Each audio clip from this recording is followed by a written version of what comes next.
Blessed are the meek, for they will inherit the earth. Blessed are those who hunger and thirst for righteousness, for they will be filled.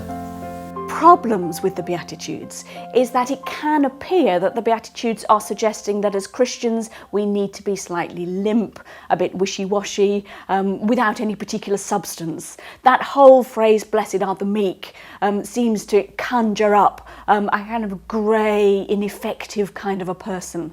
In fact, it can seem to suggest sometimes that actually it's the manifesto for being a doormat. That actually what we ought to do is put up with anything that anyone throws at us and smile a saccharine smile at them and do nothing about it. And of course that is not what Jesus means in that particular beatitude.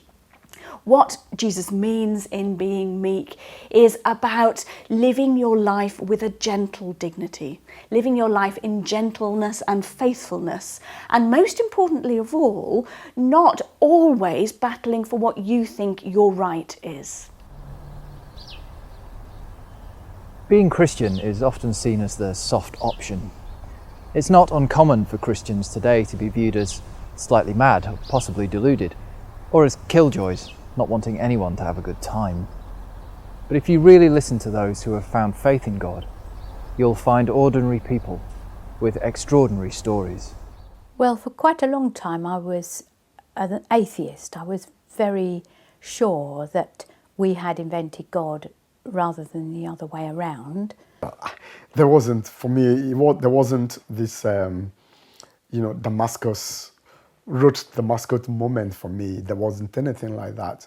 My mum used to take me to Sunday school, but she didn't go to church herself. And my nan, who I was quite close to at the time, was very religious, but she wasn't a very good example of a Christian, which seems a bit strange. She didn't really live her life the way she should have done, being a Christian, but she did have a lot of prayer books that she used to let me read, and I used to really enjoy reading them.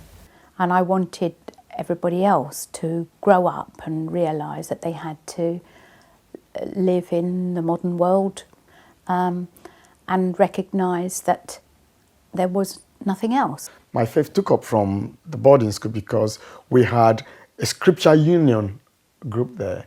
And through that scripture union, we started learning a lot more. When I got to about 11, I think, I sort of started to doubt. And so I stopped going to church, and the vicar came and sort of round and to see me and said, you've noticed not being at church. And I just he couldn't answer the questions I wanted him to answer. And why did I change? I mean, that is so peculiar. God got hold of me, really. And at the point where that happened, I couldn't deny his existence anymore. In fact, I remember saying, okay, I give in, I'd better find out a bit more about you.